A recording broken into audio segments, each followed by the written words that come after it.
Так, здравствуйте, дамы и господа. Давненько у нас не было рубрики «Что это?».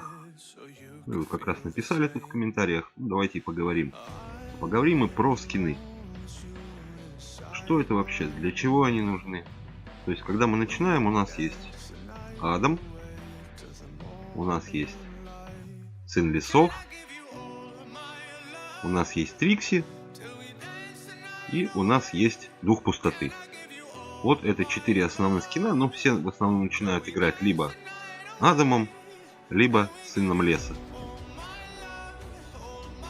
Но по достижении определенного этапа, либо накопления там, или внесения реальных денег, то есть у нас появляется возможность выбрать кучку скинов. Что вообще такое скин и для чего он нужен? То есть скины, которые вот, футбольные, мы о них чуть попозже поговорим, которые просто являются, ну скажем так, немножечко более улучшенной копией основного скина. То есть скин футболиста просто дает здоровье больше. Все остальное у него остается как у изначального скина. То же самое будет и здесь. Там, Сын Лесов и футбольный фанат. Просто больше здоровья. То есть 435, 495. Все остальные умения остаются на прежнем уровне. При этом есть уже скины, которые полностью меняют все умения героя. То есть если здесь мы наносим урон всем врагам, призываем 2 лучниц и даем 17 союзникам порядка на 1 ход, то, например, здесь мы наносим урон всем врагам, призываем 2 копейщиков. Первый ряд, ну и даем 17 союзников порядка. То есть поменялось одно умение. Умение номер 2. По сравнению с Адамом. Но есть скины, которые вообще полностью меняют все. То есть здесь уже нет никакого урона по всем, нет никаких копейщиков. И третье умение также изменено. То есть первое, это у нас призывает 4 пентаграммы. Ну, соответственно, вот сгоним на первый ряд. Призывает он 3 пентаграммы, 4 урона на случайные вражеские клетки. Соответственно, потом увеличивается урон и появляется, призывает 2 акулы. Первый ряд. Ну и потом еще и добавляется, дает союзникам-мужчинам атаку. Это вот, в принципе, краткое такое введение именно в то, что дает скин. Ну, а теперь мы, собственно, перейдем к основной части, то бишь я выскажу свое мнение, какие скины стоит брать, когда их стоит брать и вообще для чего они, ну, скажем так, больше всего нужны. То есть, ну и начнем мы, соответственно, с Адама, самый первый скин. Им я проходил первые 5-6 лиг, или даже больше, по-моему, до 17, до 18, что ли, я дошел, или до 19 с Адамом. Следующий скин, который я купил и который советую всем покупать первым делом, это скин Пират. Во-первых, на младших лигах он вам очень сильно поможет тем, что его пентаграммки будут просто, ну, за 1 ход сносить врагов. Но не это самое главное. И вообще, в принципе, его умение, то есть ИИ, искусственный интеллект, при игре за пирата, ну, когда вы играете за пирата, против вас играет искусственный интеллект, в той же самой яме или в той же самой башне, он частенько будет ставить своих игроков, ну, противников ваших, на эти самые пентаграммки. И, соответственно, они будут умирать. Это вам облегчит гораздо игру и будет проще. Ну и приятными бонусами идет, то есть призывает там 2 акул в первый ряд, они снижают атаку всех врагов в этом ряду до 1 единицы. И также дает атаку союзникам-мужчинам. То есть первый скин, и на нем вы в принципе на пирате вы можете играть до того момента, пока ваши пентаграммы не перестанут убивать врагов первого раза. Это касается и ПВП, и ПВЕ. Герой прекрасный. Для первого самого скина, то есть его купить, это, пожалуй, самый лучший выбор. Ну, опять же, мое мнение, вы можете со мной не соглашаться.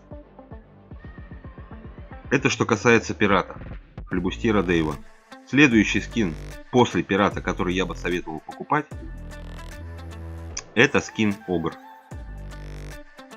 То есть помните, да, бурый у нас дает себе шипы на 2 хода, то есть враги, ударяя по варлорду, получают урон. Накладывает немоту на всех врагов, прекрасное умение, пригодится очень в лиге. То есть поэтому им можно играть как раз в PvP на начальных этапах. И также дает атаку всем союзникам природы. Ну, не туда и не сюда, но приятное маленькое дополнение. Но потом я вам советую именно, ну, в основном для PvP, купить себе Огра. То есть для PvP и для приключений. То есть в приключениях Огр также будет нужен за счет того, что лечится, и вам не надо будет занимать лишний слот какой-то героем с каким-то лечением. То есть, ну а давайте теперь поговорим про Огра.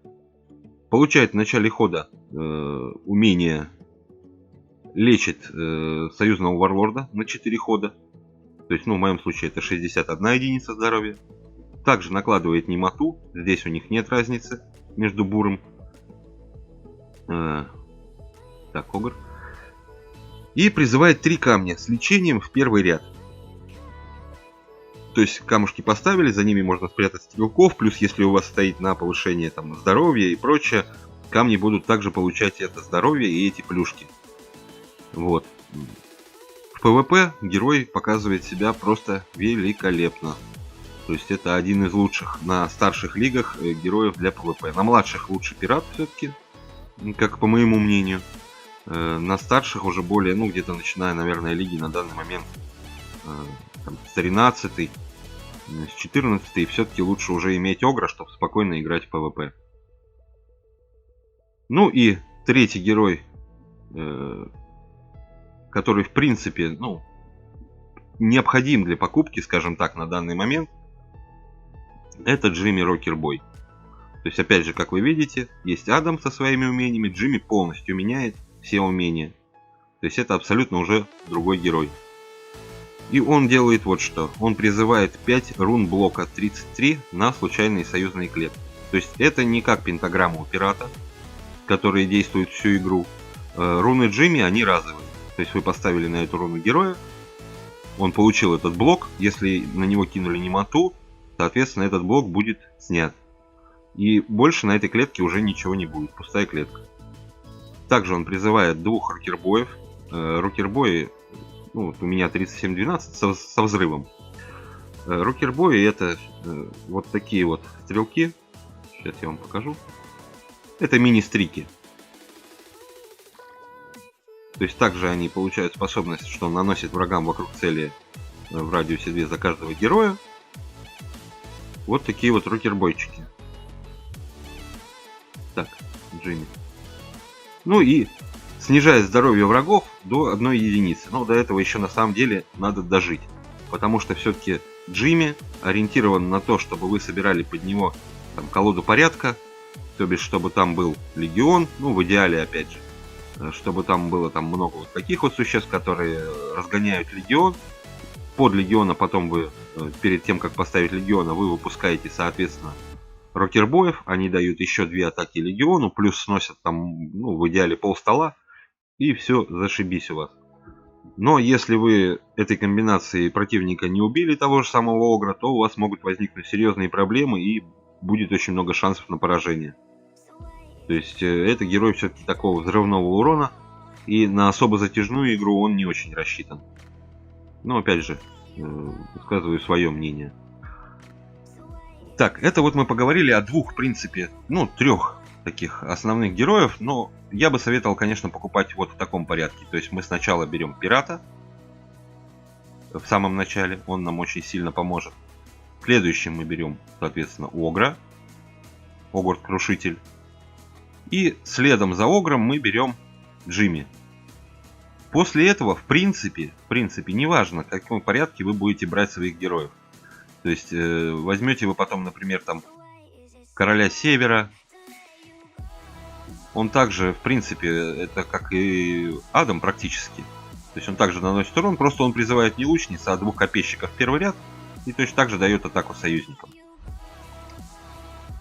Либо вы, например, купите после этого там, пряника или шамана. Но я бы все-таки советовал после того, как вы приобретете, соответственно, пирата, Огра и Джимми Рокербоя, купить гейшу. Потому что гейша точно так же может помочь нам в той же самой золотой шахте. Забыл, кстати, упомянуть, да. Джимми прекрасно себя показывает в золотой шахте. То есть также с Легионом, с той же самой Грейс, он будет играть очень здорово. Но не у всех новичков это есть. Но если вам, например, нападало там топор, лич и еще кто-то, то четвертым героем покупайте тогда гейшу и спокойно ей играйте. В золотой шахте она заходит очень хорошо. По умениям она призывает архивампира, первый ряд, убивает всех раненых врагов и призывает ведьм 14-1. Ну вот на моем этапе, опять же, на один ход. После этого они сами умрут. Ну а теперь просто давайте пробежимся по героям. Это вот в принципе 4 вот, даже скажем так, основных героя, которых я вот выделил. Все остальные просто, ну, нужны для того, чтобы пройти события в 3 главе. Не более того. Кто-то любит, да, играть там вдовой или королем севера. Я это как бы... Что есть, что нет. Вот у меня основные это Джимми, пират и все-таки Огр. Ну и гейша. Все остальные это побочные герои. Ну а теперь просто пробежимся по умениям. То есть Адам у нас наносит всем врагам, призывает лучниц, дает урон союзникам. Король севера наносит урон всем врагам, призывает 2 копейщиков и дает урон на 1 ход союзникам порядка. Пират, соответственно, призывает 4 пентаграммы, призывает акул и дает союзникам-мужчинам урон. Джимми призывает 5 рун блока, призывает 2 рокербоев и снижает здоровье всех врагов до единицы, кроме врагов ближнего боя, что немаловажно. Ну и мы дошли вот до этих скинов, бесполезных скинов, они нигде вам не пригодятся, и если просто у вас там немеренное количество изумрудов и вы не знаете, куда их потратить, вы можете купить футбольные скины. Их 4 штуки, по одному на каждого, но они, как я уже и говорил, как видите, здесь 490 здоровья, умения такие, берем Адама, здесь просто 420 здоровья и вот такие умения. То есть они кроме добавления немного здоровья ничего не дают. Бесполезные скины, если только у вас реально лишние самоцветы, которые вам девать некуда. Вот в принципе что касается скинов Адама. Переходим к Мишке. Соответственно, сын лесов дает себе шипы на 2 хода, накладывает немоту на всех врагов кроме зданий. Очень жаль, что кроме зданий, потому что тотемы, если бы он еще и салил, было бы вообще супер. И плюс, плюс атака всем союзникам природы. Шаман у нас есть вот такой. Также он может потребоваться вам для прохождения 3 главы в событии. Дает себе шипы точно так же, но он уже призывает 2 тотема с отражением. То есть 2 тотема Вана Кауда. Возвращает весь полученный урон вражескому варлорду этот тотем. Ну и дает атаку всем союзникам природы. Фанат. Бесполезный скин, опять же просто добавляет здоровье. Также есть пряник. Тоже скин, меняющий полностью умение героя, кроме немоты. Немота остается у всех мишек. Призывает на случайные вражеские клетки 2 подарка. Со способностью при смерти наносит урон врагам вокруг себя. То есть имеет способность взрыв. Также накладывает немоту на всех врагов, кроме зданий. И третье его умение, он призывает пряничного медведя. В первый ряд со способностью при атаке дает здоровье союзному варлорду. Вижу его периодически в лиге, но это, я так понимаю, ребята просто фанятся больше. Ну и, соответственно, Огр получает в начале хода, лечит себя, союзного варлорда на 4 хода это умение, накладывает немоту на всех врагов и призывает 3 камушка с лечением. Первый ряд. С этим покончили. Переходим мы, соответственно, к Трикси. Трикси у нас дает атаку всем союзникам хаоса, убивает всех раненых врагов и призывает 4 ведьм на 1 ход. Также вот черлидерша из той же когорты, абсолютно ненужный скин, только если у вас опять же куча лишних изумрудов и вам просто хочется собрать все. Потому что те же самые умения, просто больше здоровья. Все. Вдова. Она у нас отравляет на 15 врагов.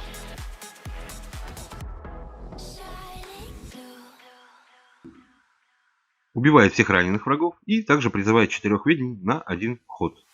Про черлидершу мы поговорили. Ну и гейша призывает архивампира в первый ряд, убивает всех раненых врагов и также призывает 4 ведьм на 1 ход.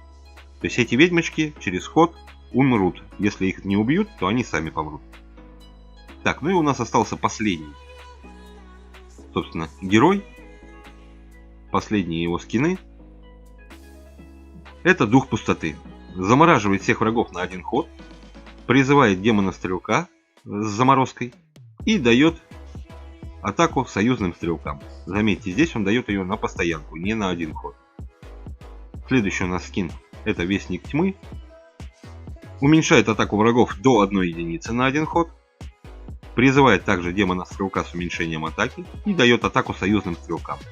Ну и еще один его скин — Ифрит. Получает на один ход способность перед атакой врага, наносит ему урон.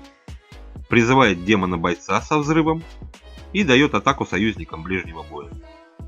Довольно редко, опять же, встречаются эти скины в лигах, но вот такой вот скин периодически попадается и довольно неплохо выглядит. Но первое, конечно, его умение вот на один ход наносит урон, ну, вообще ни о чем, если честно. Вот, в принципе, и все, что я могу вам рассказать про скины. Все они, кроме футбольных, пригодятся вам когда-нибудь в 3 главе события глобального. Ну, а я, в принципе, на этом, наверное, буду заканчивать. И постарался вам, ну, по мере возможности рассказать. Давайте еще раз повторим, чтобы уже четко закрепить. Итак, первым я советую покупать Пират, вторым Огр, третьим либо Джимми, ну, в идеале Джимми, либо Гейша, Айран Красная Луна. Все остальные скины либо по желанию, либо держите изумруды при себе, ждите события, заходите в 3 главу, смотрите, кто там будет. Если у вас такого нет, можете просто купить. Либо, если вы просто хотите потратиться, то там во 2 главе есть квест на потратить 1000 изумрудов. Вот, можете скупить точно так же скин. То есть это уже ваше личное желание, когда, зачем и для чего покупать скины. Ну, а я на этом буду с вами прощаться. Всем спасибо за просмотр. Сегодня будет стрим. Всех жду. Пока-пока, ребят. Пока.